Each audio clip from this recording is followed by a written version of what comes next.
Okay, this guy just drops out of the Texas sky, hooks up with my mother, comes to Landview out of nowhere, and then just happens to be your father, too. Yep.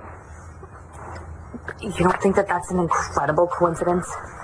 Well, it's just as incredible that Marcy and Vicky and I found Gigi in Paris, but there she was. Did you have any more revisions to that mail merge file before I... Oh, I'm sorry. I didn't get a chance to look at it. My fault. But while I'm using company time, Charlie and I were saying we would love to take Shane to a Sixers game. That's really nice of you. Shane would be thrilled. Just have to make sure he gets his homework done and he pays his own way. I have season tickets. Morascos don't take handouts. Fine. You're invited too, by the way. Thanks. But I think it should be a guy's night out. Besides, I'm Pistons fan.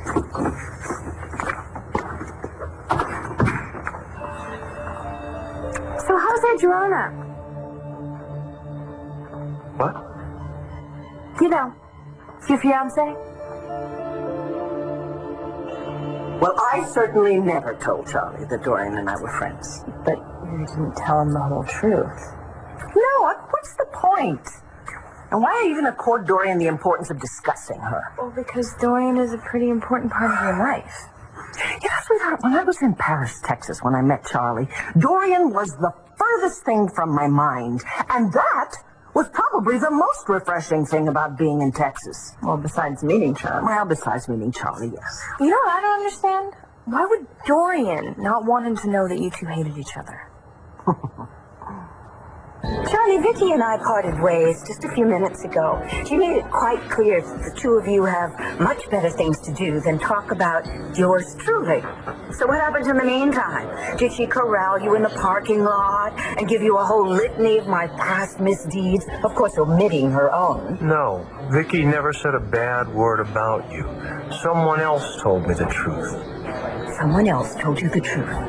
Who and what truth? You were never Vicky's friend. Oh, so why do you care what I think about her?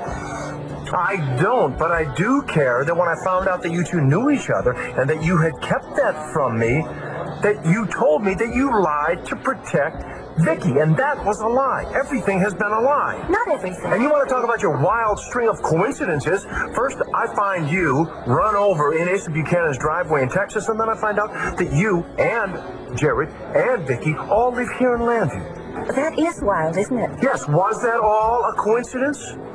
What? I want to know what you really want from me, Dorian.